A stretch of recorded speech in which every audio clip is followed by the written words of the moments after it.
ફરજ હોય સરપ્લસ નું ફોન કરવા આવ્યા નવા ગોળિયા વાસણા ગોળિયા ગ્રામ પંચાયતમાં તો અમે સૌનો સાથ ને સૌનો વિકાસ સૌનો સાથ જોવે.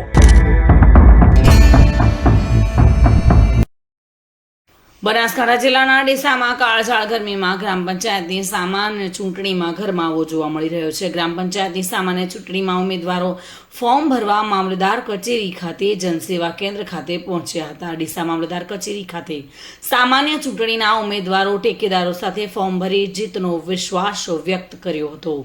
ડીસા મામલતદાર કચેરીના કમ્પાઉન્ડમાં વાહનોની લાંબી કતારો જોવા મળી હતી. ગ્રામ પંચાયતની સામાન્ય ચૂંટણી સમયે મામલતદાર કચેરી કમ્પાઉન્ડમાં ટ્રાફિક વ્યવસ્થા જાળવવા માટે પોલીસ પોઈન્ટ મૂકવામાં આવે તેવી માંગ પણ ઉઠી હતી.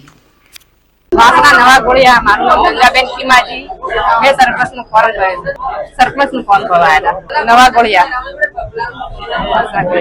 આજે ડીસા તાલુકાના વાસણા ગોળિયા ગામે ગ્રામ પંચાયતના ઉમેદવારી તરીકે શ્રીમતી ગંગાબેન ખીમચંદભાઈ મારી આજે ઉમેદવારી નોંધાઈ છે વાસણા ગોળિયા ગ્રામ પંચાયતમાં. તો અમે સૌનો સાથ ને સૌનો વિકાસ સૌનો સાથ જોવે. Bureau report today Gujarati news.